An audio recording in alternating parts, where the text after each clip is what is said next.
বিভিন্ন জায়গালৈ যাব লাগিছিল, কিন্তু মোৰ নিজৰ সমষ্টিৰ ব্যস্ততাৰ কাৰণে যাব পৰা নাই। তথাপিও সৃজনগ্ৰাম আৰু ভৱানীপুৰ সৰ্বগত মই প্ৰচাৰ কৰিছো।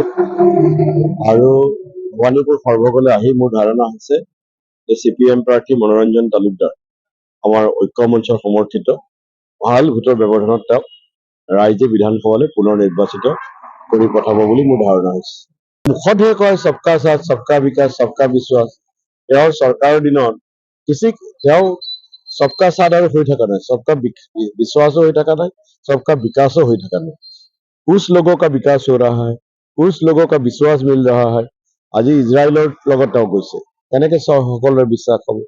আজি তেওঁৰ মুখ্যমন্ত্ৰীয়ে এটা নিৰ্দিষ্ট জনগোষ্ঠীৰ কামিহাৰ ভাঙি দিব খুজিছে, কেনেকে সবৰে বিশ্বাস হ'ব? আৰু সেইকাৰণে যেতিয়া BBCৰ সাংবাদিকে প্ৰশ্ন সোধে আমাৰ মুখ্যমন্ত্ৰী পলাই যাব লগা হয়।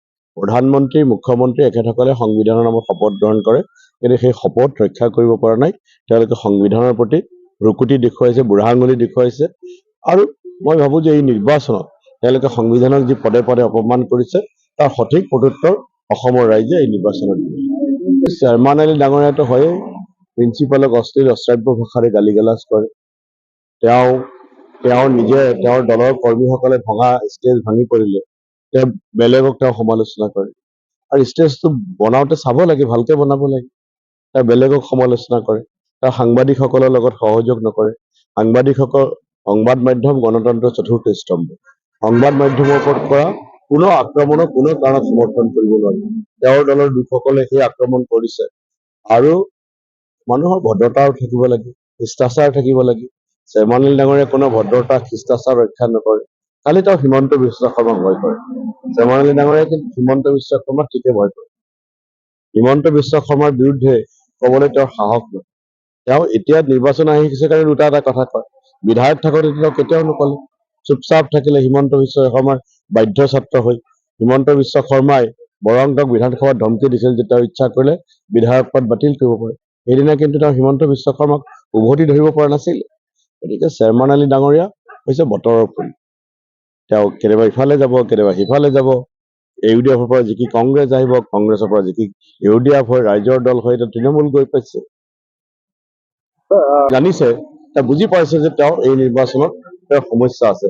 সেইকাৰণে এতিয়া তেওঁ টকা বিলাবলৈ আৰম্ভ কৰিছে। কালি আপোনালোকে ভিডিঅ' দেখুৱাইছে, তেওঁলোকে টকা বিলাই আছে। কাৰণ জনসাধাৰণৰ ওপৰত বিশ্বাস নাই, সেইকাৰণে ভোট কিনিব খুজিছে।